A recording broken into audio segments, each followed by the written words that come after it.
शहर के बीचों बीच एक पुराना और मशहूर होटल था जिसका नाम रॉयल पैलेस था। ये होटल अपनी शानदार तारीख और कदीम तर्ज तामीर की वजह से बहुत मशहूर था, लेकिन इसकी शोहरत के साथ एक खौफनाक राज भी जड़ा हुआ था। होटल के कमरा नंबर 318 को लोग मनहूस और आसेब ज़दा समझते थे। बरसों से ये कमरा खाली पड़ा हुआ था और किसी में इतनी हिम्मत नहीं थी कि वहां कयाम करे। होटल के मुलाजमीन के मुताबिक कमरा नंबर 318 में अक्सर अजीबो गरीब आवाजें आती थी। रात के वक्त दरवाजे खुद ब खुद खुलते और बंद होते, खिड़कियां बजने लगती और कभी कभी वहां से किसी औरत के चीखने की आवाज भी सुनाई देती। कुछ लोगों का दावा था कि उन्होंने कमरे की खिड़की से एक पुरानी तर्ज की सफेद लिबास पहनी औरत को बाहर झांकते देखा था। ये अफवाहें शहर भर में फैल चुकी थी और कोई भी होटल का ये मखसूस कमरा बुक करने को तैयार न था।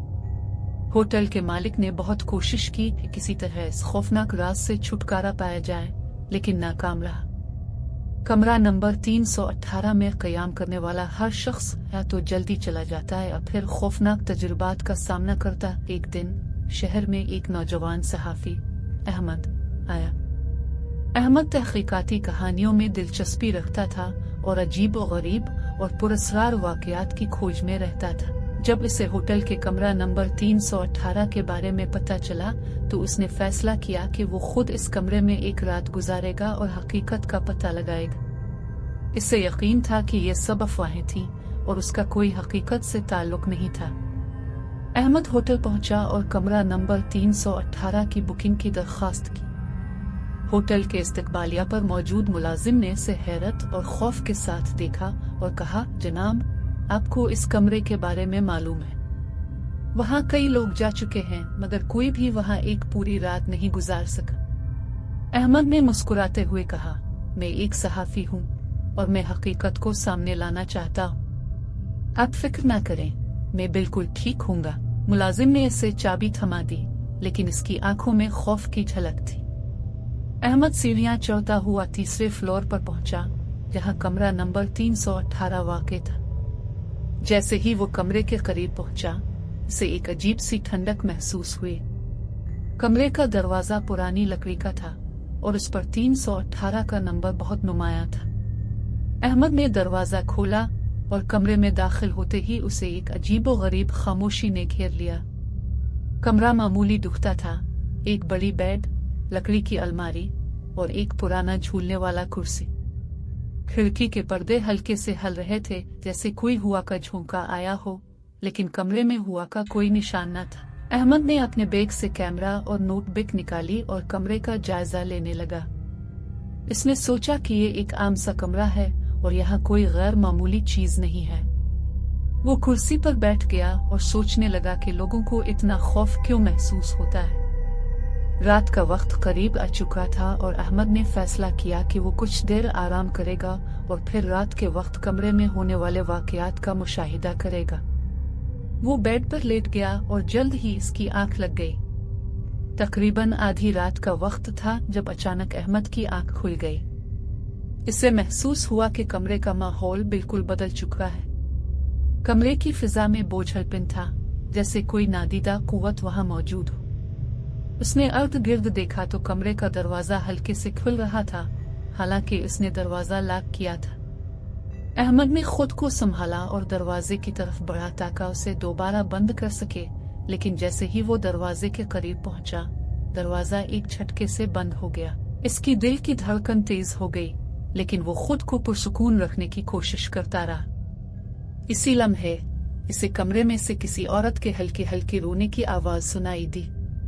वो पलटा और देखा कि खिड़की के करीब सफेद लिबास में एक औरत खड़ी थी। इसके चेहरे पर गम और खौफ के आसार थे और वो किसी की तलाश में इधर उधर देख रही थी। अहमद के पैरों तले से जमीन निकल गई। ये औरत कौन थी? वो वहां कैसे आई? अहमद ने अपने कैमरे की तरफ हाथ बढ़ाया, लेकिन जैसे ही उसने तस्वीर लेने की कोशिश की, औरत अचानक गायब हो गई। अहमद ने जल्दी से अपनी नोटबुक निकाली और हर चीज लिखना शुरू कर दी। वो समझ चुका था कि कमरा नंबर 318 वाकई आसिफ ज़दा है और यहाँ कुछ ना कुछ पुरस्कार जरूर है। अगले दिन अहमद ने होटल के पुराने मुलाजमीन से बात करने का फैसला किया ताकि वो कमरा नंबर 318 के बारे में मजीद जान सके। एक बूढ़े मुलाजिम ने उसे एक पुरानी दास्तान सुनाई। कई साल पहले यहाँ एक औरत क़याम पजीर थी जिसका नाम सबा था। वो अपने शौहर के साथ इस होटल में आई थी, लेकिन इन दोनों में अक्सर झगड़ा होता रहता था। एक रात इन दोनों में शदीद झगड़ा हुआ और सबा के शौहर ने गुस्से में आकर उसे कमरा नंबर 318 की खिड़की से नीचे धकेल दिया। वो बेचारी फौरन मर गई। इसके बाद से कमरा नंबर 318 में उसकी रूह भटकती रहती है। वो अपने कातिल शौहर की तलाश में है और सुकून की तलाश में भटक रही है। यह सुनकर अहमद को यकीन हो गया कि वो औरत जिसे इसने रात को देखा था सबा की रूह थी। अहमद ने फैसला किया कि वो एक और रात कमरा नंबर 318 में गुजारेगा और इस बार वो पूरी तैयारी के साथ आया था। उसने कैमरे, रिकॉर्डर और दीगर आलात के साथ कमरे में दाखिल होकर खुद को तैयार किया। रात के वक्त जैसे ही घड़ी ने 12 बजाए, कमरे का माहौल दोबारा खौफनाक हो गया। खिड़की के पर्दे जोर से हिलने लगे, दरवाजा खड़कने लगा और फिर वही औरत दोबारा जाहिर हुई। इस बार वो अहमद की तरफ देख रही थी। इसकी आंखों में एक अजीब सा दर्द था। अहमद ने इससे बात करने की कोशिश की। क्या तुम्हें सुकून चाहिए? क्या तुम चाहती हो कि तुम्हें इंसाफ मिले? औरत ने हल्के से सर हिलाया और फिर अचानक हुआ में तहलील हो गई।